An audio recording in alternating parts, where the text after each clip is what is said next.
I've prepared some premium steaks for everyone. As Daniel and I sat down at the designated table, Emily brought in the steaks. She placed the plates in front of everyone except me, then sat down and began pouring drinks. I couldn't help but think to myself, if you need to label it as premium, then what's the deal with non-premium steaks? Are they expired or something? With that thought in my mind, I took my seat. What? As I was deep in thought, Brian noticed that there wasn't a plate for me and nudged Emily on the shoulder. Hey, where's Victoria's steak? Well, because I said I'd call my family today.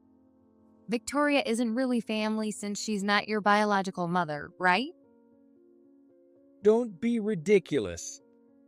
I felt as if I'd been struck by a hammer, but Brian and Daniel immediately began to criticize Emily. Their shouting was so loud that I worried it might wake the baby. No, it's fine. I'm not that hungry anyway. I tried to calm Brian and Daniel down. Unapologetic, Emily took a sip of her drink and a bite of steak, then smiled contentedly. It's so delicious. Victoria, how does it taste? Oh, that's right. You're not really family, so I didn't prepare anything for you. My bad. Brian glared at Emily with a look of utter frustration. It's true, I'm not Brian's biological mother. He's Daniel's son from his previous marriage, and it's a fact I've always accepted. After all, I've always had him call me Victoria instead of Mom, so perhaps I'm not truly family in that sense. But what about you, Emily? Are you really Brian and the baby's true family? I excused myself to use the restroom, leaving the living room, and made a phone call to someone. As the image of my peacefully sleeping grandson flashed in my mind, a wave of guilt washed over me, but I pressed the call button on my phone nonetheless. My name is Victoria. I married my husband, Daniel, who had been divorced once before, and I have been raising his son, Brian.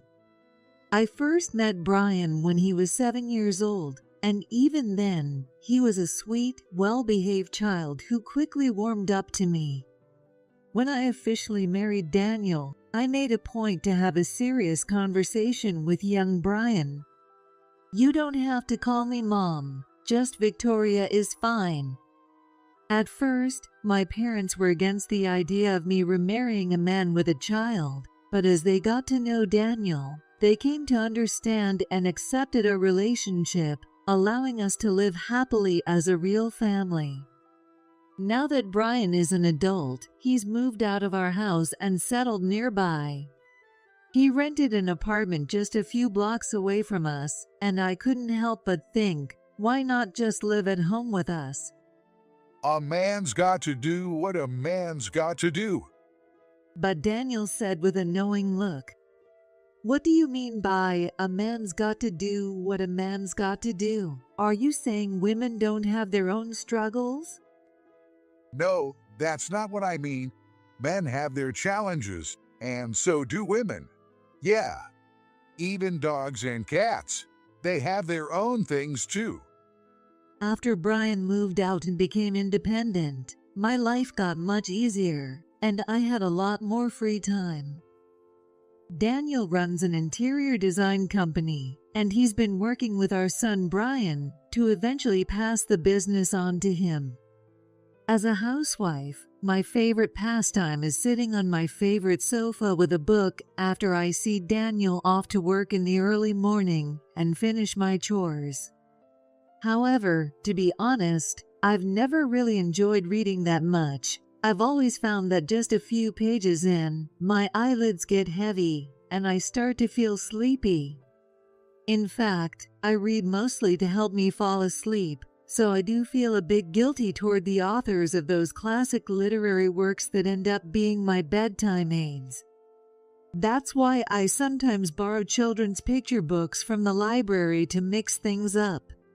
Lately, I've been enjoying a rather quiet hobby of looking through bird guides and matching the bird calls I hear from the nearby woods with the birds in the book. On one early summer holiday, the soothing call of a cuckoo bird echoed through the fresh green leaves outside the window. I was sitting on the sofa with my bird guide, almost laughing as I glanced at Daniel, who was gazing at the sky. Did you know that the cuckoo lays its eggs in other birds' nests and lets them raise its chicks? That's brood parasitism, right? I saw something about that on TV. It's incredible. The chick grows faster than the others and even pushes the real offspring out of the nest so it can be the one to get fed. It really is an amazing behavior. Although the reason why the cuckoo lays its eggs in other bird nests isn't fully understood, there must be some important reason behind it. If the best way to ensure your child's survival was such a strategy. For some reason, I felt an overwhelming sense of loneliness and sadness, but Daniel, with his arms crossed, put on an exaggeratedly thoughtful expression. But still, it's pretty unfair, don't you think? Just laying eggs and leaving the hard work of raising them to someone else. I chuckled softly. Knowing that the cuckoo, with its enchanting song, was raised through brood parasitism, Daniel was likely still caught up in the beauty of the moment. I closed the bird guide I had been holding and, lost in my own thoughts, let my heavy eyelids gently close. Several years passed like this, and now Brian had turned 30. I have someone I'd like you to meet, Victoria. The next weekend, Brian brought over his fiancée, a woman named Emily, who was 3 years older than him. I was excited that day. I even had a feeling that something wonderful was about to begin. I gazed out the window from the cool, air-conditioned room.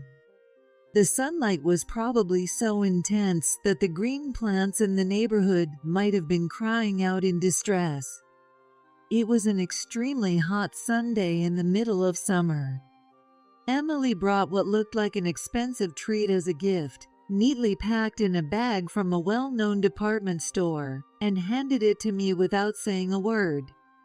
Assuming she was nervous, I smiled and said, "Thank you. Please make yourself at home." Thanks. Emily responded with a brief, somewhat aloof greeting. Since it was the first time Brian had brought a woman home, Daniel seemed incredibly excited. He kept wandering around the room, unable to sit still, and even came into the kitchen for no reason, hovering behind me. What kind of beans are those? Daniel asked with a serious expression as I was brewing coffee for everyone. "They're from overseas." Afterward, I brought the mugs of coffee into the living room where Brian and Emily were reading magazines, and the four of us sat facing each other. As Brian gently petted the cat that had snuggled up to him, he took a sip from his mug, and Emily, sitting next to him, did the same. This is Emily. Dad already know her, but we work together at the same place. "Oh, is that so? Then I'm the only one meeting her for the first time," I said with a smile. Watching Emily's behavior, I started to worry if I had done something wrong.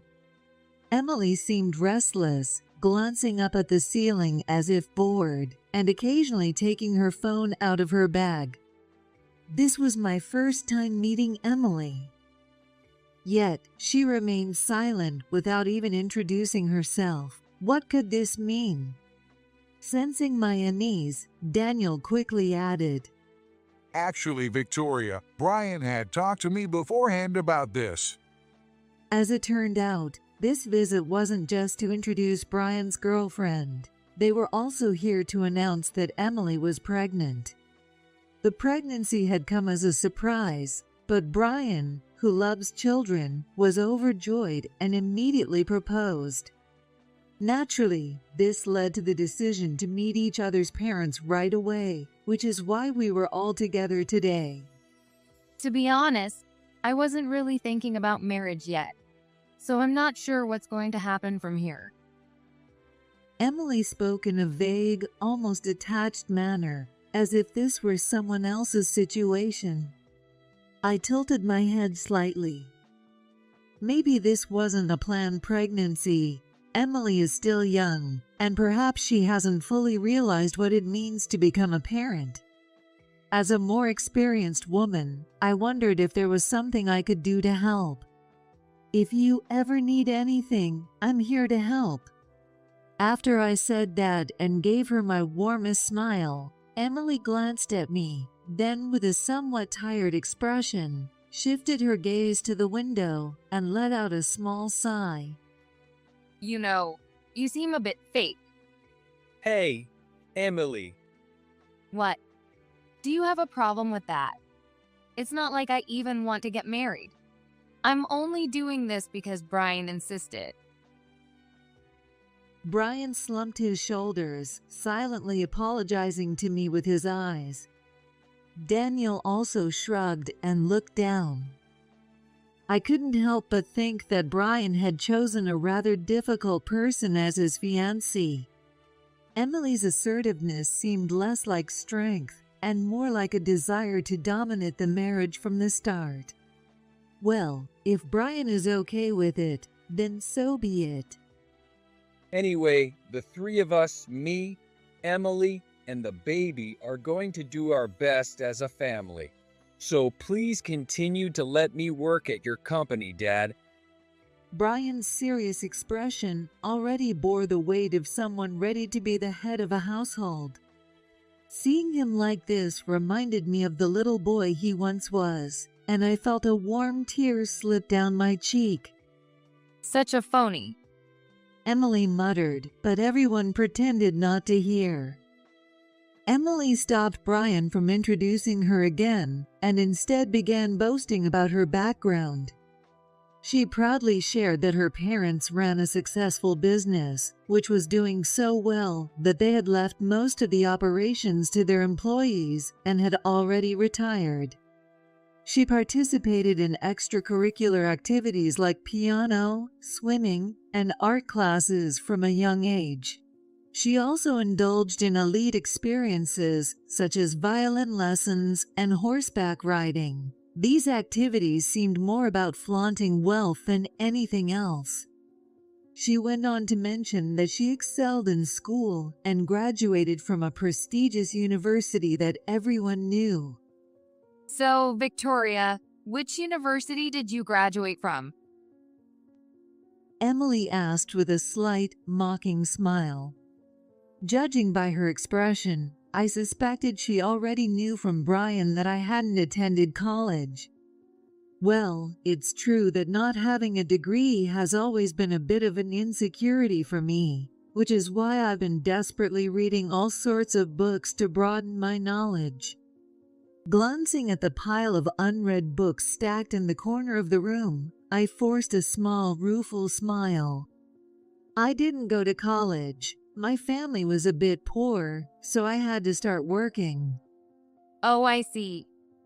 So, you married for money and snatched the position of the second wife.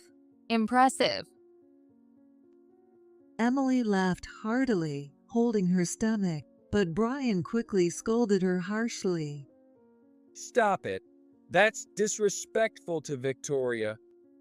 In response, Emily pointed her finger right in Brian's face and snapped back. I'm going to give birth to your heir. I want it to be clear right now who should be the top priority. If you've got a problem with that, we don't have to get married. And I'm perfectly fine with getting divorced anytime. Emily's aggressive stance felt like a threat toward all of us. As I marveled at how Brian managed to find such a strong-willed woman, he shot me his second silent apology of the day. For a first meeting, this would definitely fall into the disastrous category, but for Brian's sake, I kept reminding myself to stay positive, and I think I managed to maintain a smile throughout the entire ordeal. As time went on, the seemingly endless summer came to an end, and before I knew it, the freezing winter had arrived. In early summer, cuckoo birds would gather every morning in the small patch of woods on the other side of the house. Their loud calls, combined with the heat, were a source of stress, but as the seasons changed, I somehow forgot about it. One cold morning, when my breath was visible in the air, I received a call informing me that Emily had given birth to a baby boy.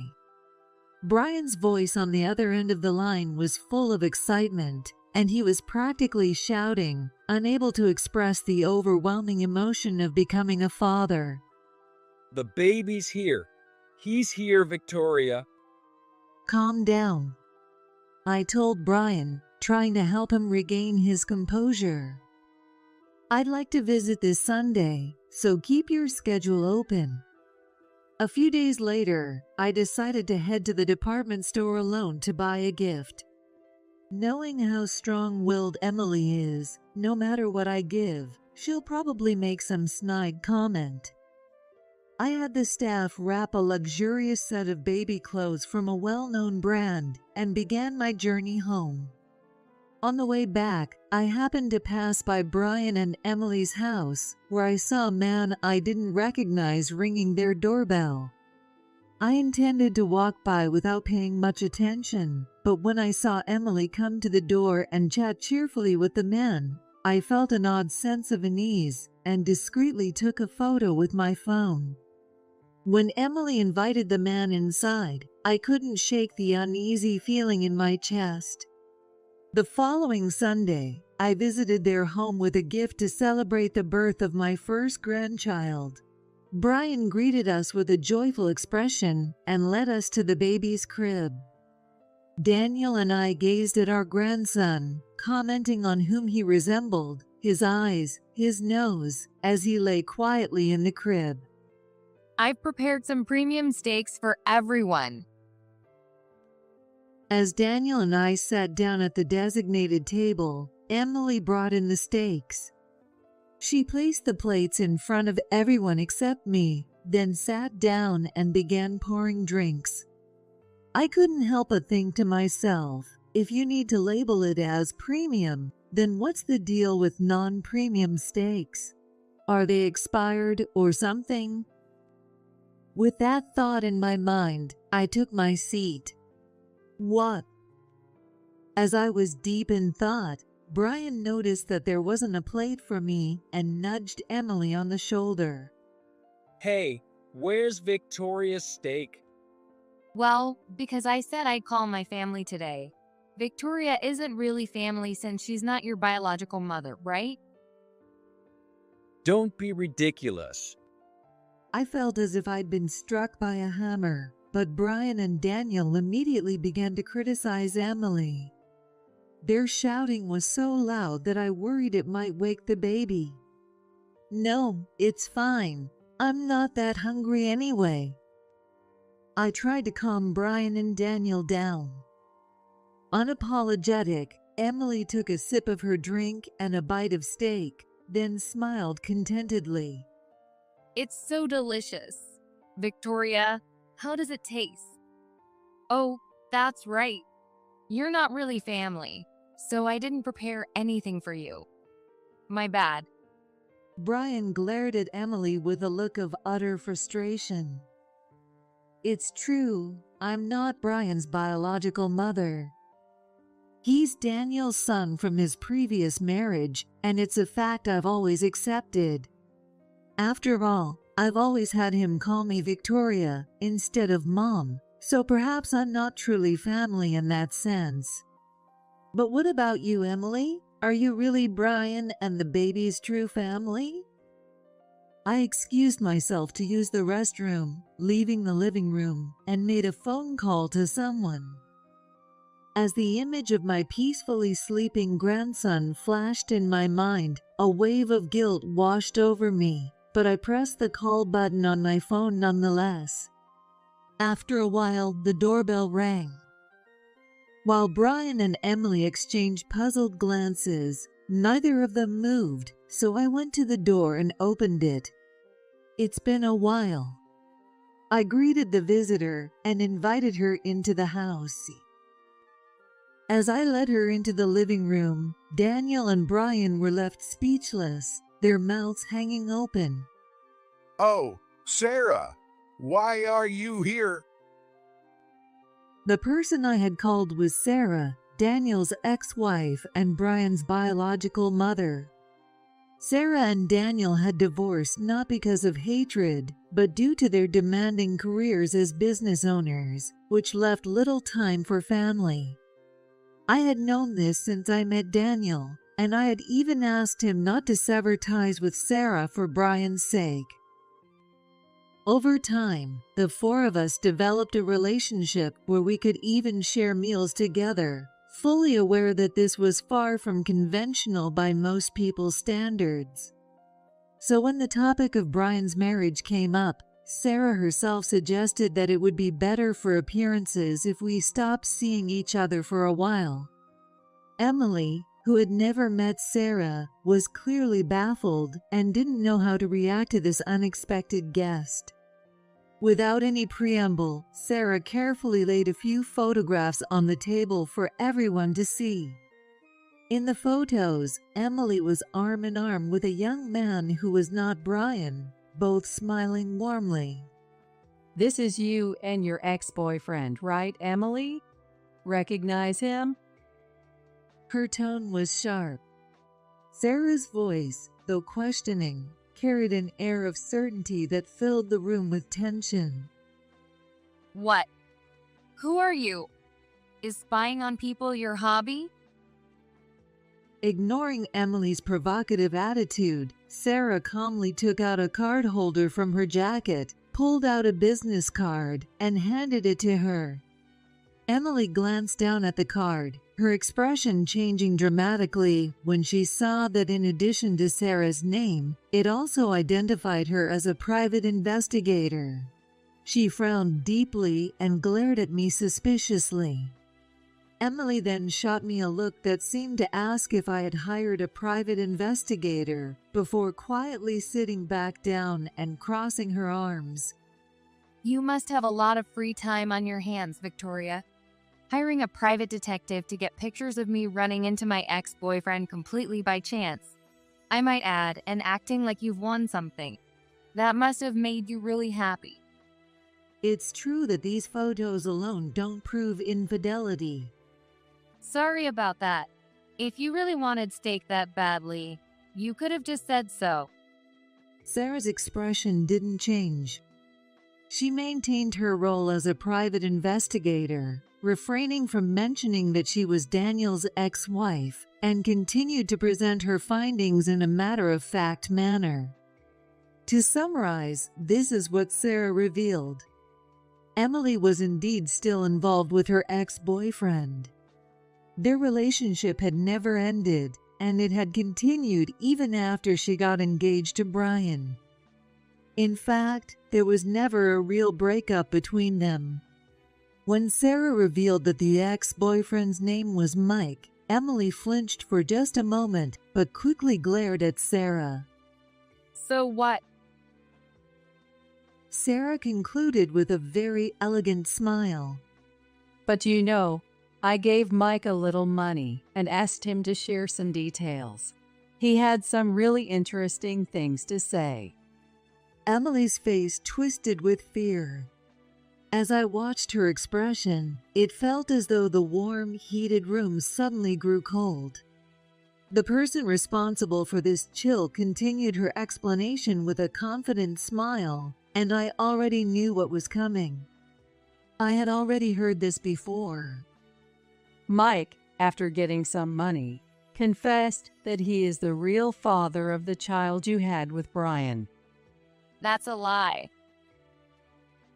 As soon as Sarah told this to Emily, she immediately denied it, crumpling up the photos of her and Mike that were on the table and throwing them against the wall.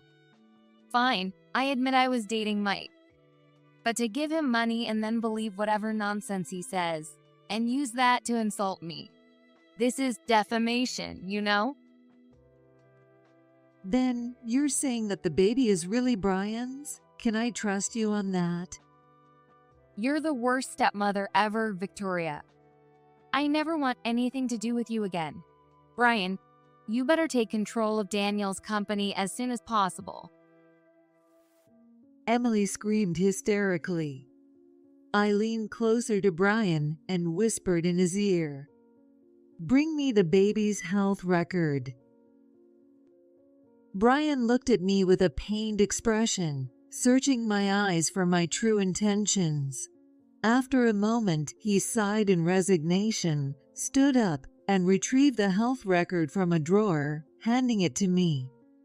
I opened the brand new record, and on the first page was the baby's blood type. It was a blood type that, as I had already known, couldn't possibly result from Emily and Brian. Though it's often said that a newborn's blood type isn't reliable, I spoke up. "We can do a DNA test if you like, but that baby isn't Brian's." As soon as I finished speaking, the room fell into a heavy silence, broken only by the fierce crying of the baby from the other room. The sound filled me with deep unease. For a moment, everyone stood in silence. Then, Brian quietly got up, went to the bed, picked up the baby, and gently began to soothe him. With an awkward grip and a slightly fearful expression, Brian held the baby in his arms, looking as if he was about to burst into tears. I regretted not telling him the truth sooner. The baby Brian was holding, as he himself knew, was not his own. There was no reason to love someone else's child. In the bird guide I had read, it mentioned that most cuckoo eggs, laid in the nests of other birds through brood parasitism, are recognized as different and kicked out of the nest or abandoned by the parent birds after hatching. No matter how much that child cries or suffers, it's no longer Brian's concern. I had an overwhelming urge to take the child from Brian, shove him into Emily's arms, and throw her out of the house, but I couldn't bring myself to do it.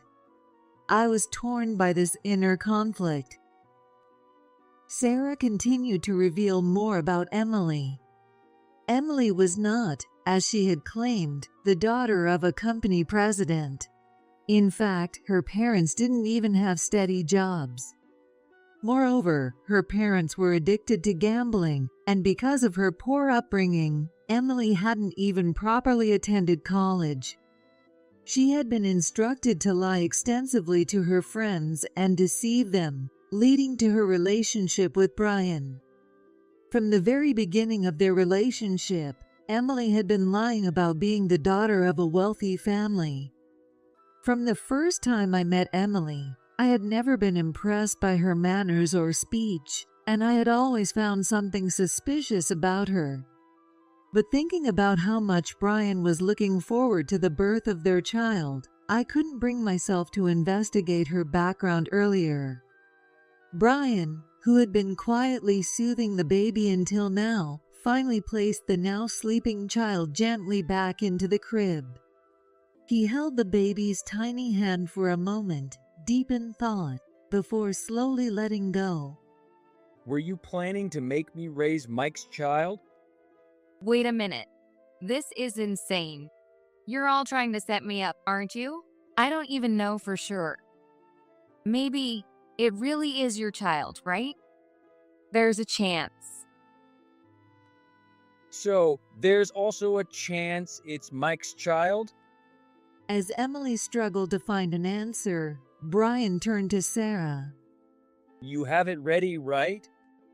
Sarah stuck out her tongue slightly before pulling out an unsigned divorce agreement and handing it to him. Realizing the gravity of the situation, Emily desperately clung to Brian's feet, but he mercilessly slammed the divorce papers onto the table. We're getting divorced right now, and I'll make sure you pay for this. As Emily cried and pleaded for forgiveness, I couldn't muster any sympathy for her. After all, she had intended to make Brian raise another man's child while continuing her relationship with Mike. You married for money. Even to the bitter end, Emily glared at me with hatred in her eyes. She continued to stare daggers at me long after. In the end, Emily and Brian divorced. Although Emily eventually admitted to her affair, she insisted that the child's paternity was still unclear and stubbornly tried to claim child support. At first, Brian seemed a bit sympathetic toward her.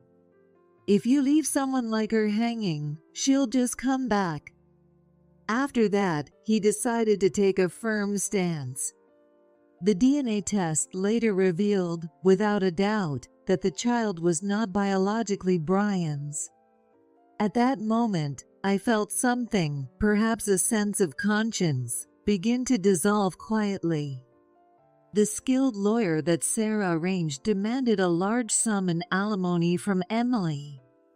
Mike, likely not wanting to get entangled in Emily's financial troubles, abandoned her without hesitation and fled. Neither Emily nor her parents had any significant savings or sources of income, and it was determined that they were incapable of raising the child under these circumstances. As a result, the child was put up for adoption by distant relatives. Emily, now alone after losing both her lover and her child, fell into mental illness and is reportedly undergoing treatment. A few years later, Brian married a wonderful woman introduced to him by Sarah, and they had a child together. I made sure to explain everything about the previous ordeal to Brian's new wife, ensuring she understood that Brian had nothing to hide. She was also understanding of Brian's ongoing relationship with Sarah, and when their first child was born, they even invited Daniel, Sarah, and me to celebrate with a family dinner. At that dinner, just like on that fateful day, premium steaks were served. What had once been a source of tension had become a memory that would likely fade into the recesses of our minds. At one point, as I saw Brian looking at his newborn with a somewhat sad expression, I couldn't help but give him a pat on the back. Ouch! What was that for? Just focus on raising your own child. If you worry too much about others, you might end up neglecting what truly matters most. I know, but You're this child's father. That's all that matters now. In truth, I'm still struggling. How could I not wonder what kind of life that child, abandoned by both his mother and father, will lead, even if he isn't my own? I know I'll continue to wrestle with these thoughts for a long time. I took a bite of my steak. The tears that welled up, just for a moment, I decided to dedicate to Emily, who, in the end, I felt a small measure of sympathy